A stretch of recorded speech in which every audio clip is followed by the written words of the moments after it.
Hi, my name's Jean, and this is my story of hope. So, back in September, I was having some car issues, and my check engine light came on. And I was out about ready to head to North Dakota.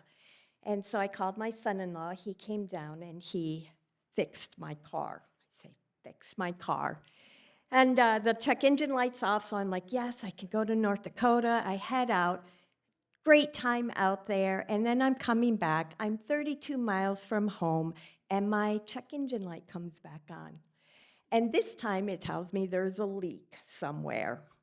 So I call my son in law, okay, this is the code now. And he goes, well, you got to bring it to my mechanic. So I drive up to Vermont and I give the car to his mechanic. They call later on and they say, we can't find what's wrong with it. You need to take it to the dealership. So I'm thinking, great, that's, a dealership, that's a lot more money.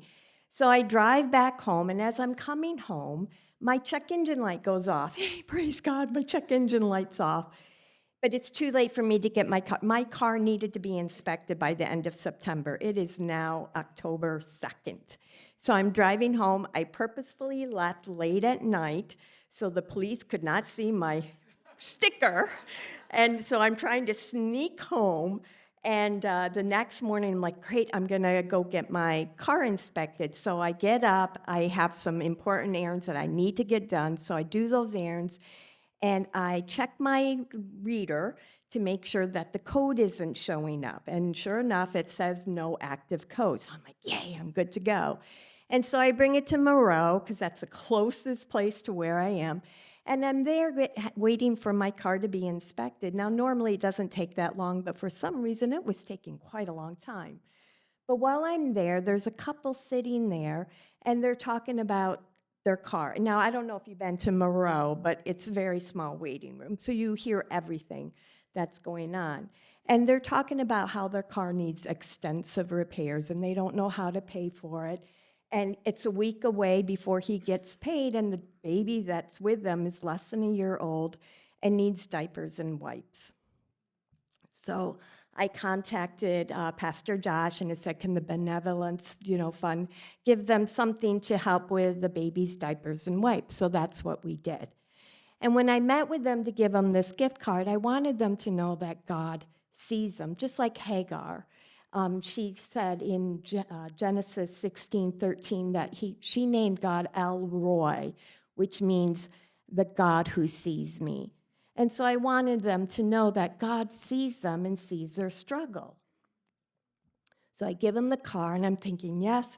I give them tell them about our church and that. And I'm thinking this is what I was there to do. But no, that little thing was for me too. Because shortly later, I got notified of a change in my circumstances that was going to make my life a little bit harder too. And all I could think of, sorry, all I could think of is that he is my El Roi. He is the God who sees me. He's a personal God. He's not some God that's up there and doesn't care. He sees us personally. And I clung to that. I cling to that continually. And he is my Jehovah Jireh. My God will provide. That's will provide. And that's my hope. My hope is in a God who sees me and a God who will provide.